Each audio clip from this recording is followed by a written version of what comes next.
E aí pessoal, tudo bom? Bem-vindos a mais uma aula. Nessa aula nós vamos falar das diferenças que existem entre as fontes de bancada. Então, por exemplo, nós temos um modelo bem comum aqui no mercado, que foi o que nós vimos na outra aula sobre como utilizar a fonte, que essa fonte aqui tem o quê? 30 volts e 5 amperes, vem descrito, ó.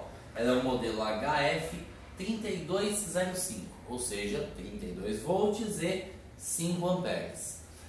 No que isso impactua aí durante o nosso dia a dia?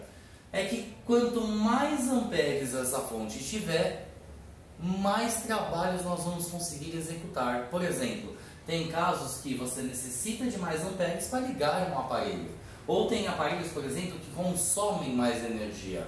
Ou então, vendo por outro lado, tem aparelhos que estão em curto e com mais amperes sendo consumidos pelo aparelho, mais rápido nós achamos esse curto, por exemplo. Tá bom? Então, essa fonte aqui, ela é muito indicada aí para o nosso trabalho durante o dia a dia, tá? O custo dela nós não vamos falar aqui nas videoaulas, porque essas videoaulas estão sendo gravadas para permanecerem durante um bom tempo aí no mercado e esses valores mudam bastante. Só que essa fonte aqui, por exemplo, é uma das fontes aí de preço mediano aí no mercado. Nós não vamos falar das mais caras que existem, nós vamos falar das fontes de preço mediano ou com custo um pouco inferior, tá bom? Então essa fonte aqui é muito boa para nós termos na bancada. Outra fonte seria essa outra aqui, olha, de 15 volts e 2 amperes. Desse mesmo modelinho aqui, existe fonte da Griffin, existe fonte da Yachum, existe fonte até da Hikari mesmo também tem esses modelos. Que ela não tem tantos volts, tanta tensão. Então, por exemplo, essa fonte aqui você conseguiria trabalhar com celulares, sim. Só que essa daqui você conseguiria trabalhar com notebooks também. Ou com peças que você precisa de mais tensão, de mais volts para estar ligando essas peças. E mais corrente. Essa daqui só chega até 2 amperes, então assim, ela é um pouco mais limitada. Só que ela serve para a gente trabalhar com o celular? Serve também, tá bom? Só que tem casos que às vezes essa fonte pode não conseguir ligar o aparelho, porque o aparelho dá picos de energia chegando a 2 amperes, então o aparelho não consegue ligar, tá? Ou então casos, por exemplo, de curto, que você não identifica com tanta facilidade por causa do tanto que o aparelho consome. Agora vamos fazer um teste aqui. Se você tiver um aparelho que entra em curto e você precisa achar o defeito, você necessita que essa fonte consuma energia e continue consumindo essa energia para achar onde está o curto. Nesta fonte aqui, ó, se eu juntar os dois aqui, eu estou dando curto na fonte, olha. Ele permanece consumindo energia, olha. Então, essa fonte aqui é bacana para a gente trabalhar com isso. E se a gente pegasse, por exemplo, essa outra fonte aqui, olha. Vamos ligar aqui e ver qual que é o comportamento dela. Vou ligar as duas partes aqui, olha. Dá para ver que abaixa e volta, abaixa e volta. Por que acontece isso? Por que ele não fica consumindo energia direto e essa fonte fica apitando? Por causa que a fonte tem uma proteção dentro dela. Que quando entra em curto, ela desarma. Aí ela tenta de novo, entra em curto, desarma.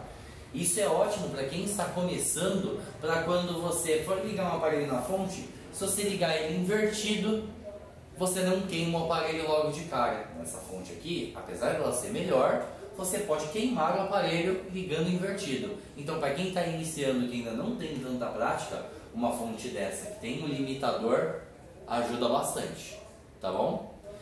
Agora, os botões. Esse botão aqui regula a corrente elétrica. Aí você mexe aí a corrente elétrica para regular. Deixamos sempre no máximo, como eu já falei em outro vídeo. A tensão você também pode estar regulando, ó. Quantos volts você quer, tá bom? E essa outra aqui, como é que a gente regula, ó? Os volts, a tensão, tem para você regular mais rápido, olha, neste botão, para cima ou para baixo, e esse daqui um jeito mais fino, de 0.1 e 0.1, ó. Então aqui, por exemplo, é legal por ter essa facilidade. Outra coisa que a gente pode regular também, ó, aqui, ela tem algumas voltagens prontas, ó. Por exemplo, 7.2 volts, 6 volts, 4.8, 3.6 e 1.5. Sinceramente, eu não utilizo este botão. Por quê? 3.6 é pouco para ligar os aparelhos, tá bom? Hoje em dia os aparelhos têm 3.8 pelo menos. Então, pra gente aqui precisaria ser um pouquinho mais. 4.8 também não há necessidade de 4.8. 6, 7.2 serviria para outros equipamentos. Então eu deixo sempre nos 15 volts e regulo por aqui, tá certo? E a corrente elétrica? A corrente elétrica a gente regula aqui, ó, neste outro botão. Deixa sempre no máximo. Porque se você deixar aqui, ó, em 1 ampere, tem aparelho que você não vai conseguir ligar aí durante o seu dia a dia. Beleza? Porque o aparelho consome mais de 1 ampere para estar ligando, ele dá aquele pico de energia um pouco mais alto. Deixamos no máximo.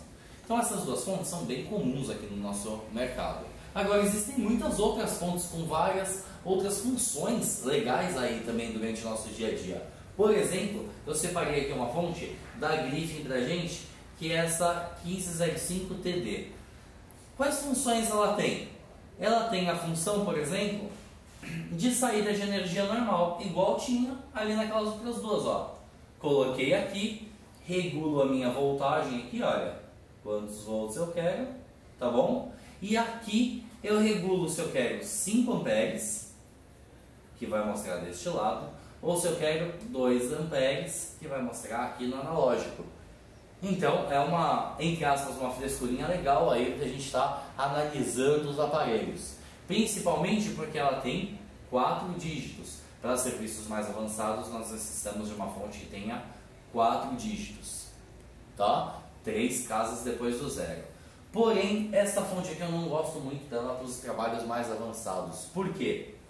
Olha só, assim como esta, ela também desarma.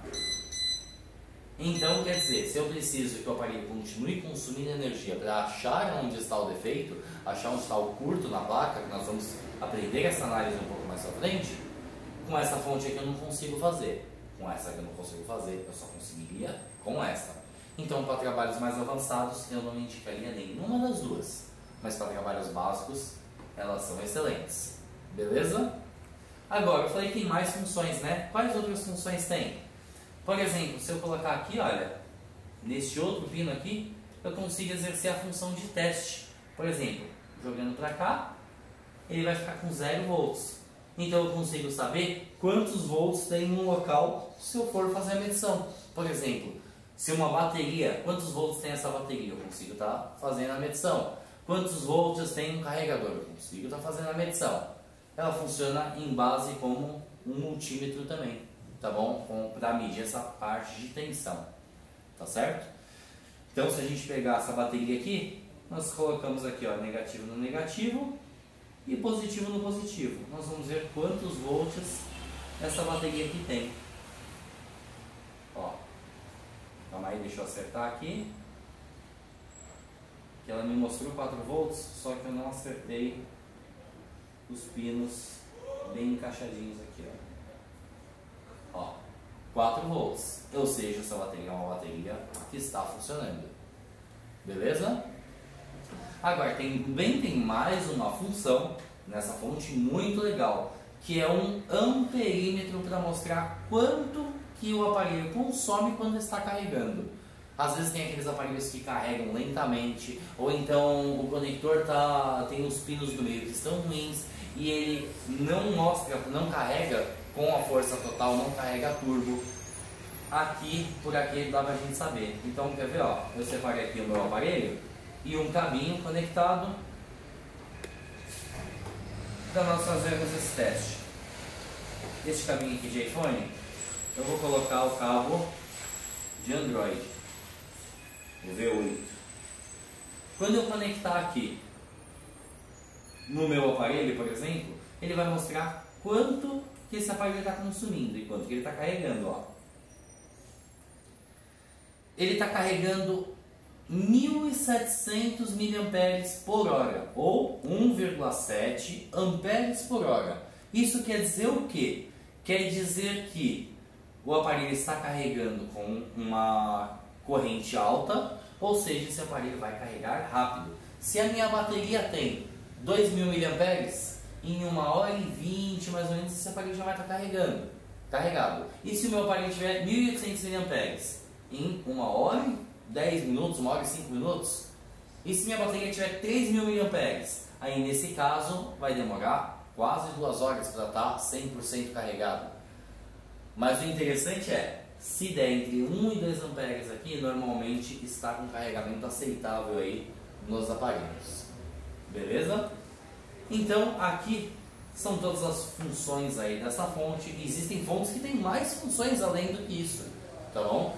Só que são todas coisas para ajudar o nosso dia a dia. Não é que a gente precise mesmo, né? O indicado para um trabalho básico seria uma dessa, ó, uma fonte baixo custo e que vai te atender bem durante o dia a dia. Agora, se você já pretende investir em fazer trabalhos mais avançados, você poderia investir em uma outra dessa daqui, que é para você gastar de uma vez só e não precisar trocar o equipamento mais para frente. Beleza? Espero que vocês tenham gostado aí da aula, tenha dado para entender a diferença entre os equipamentos e até a próxima.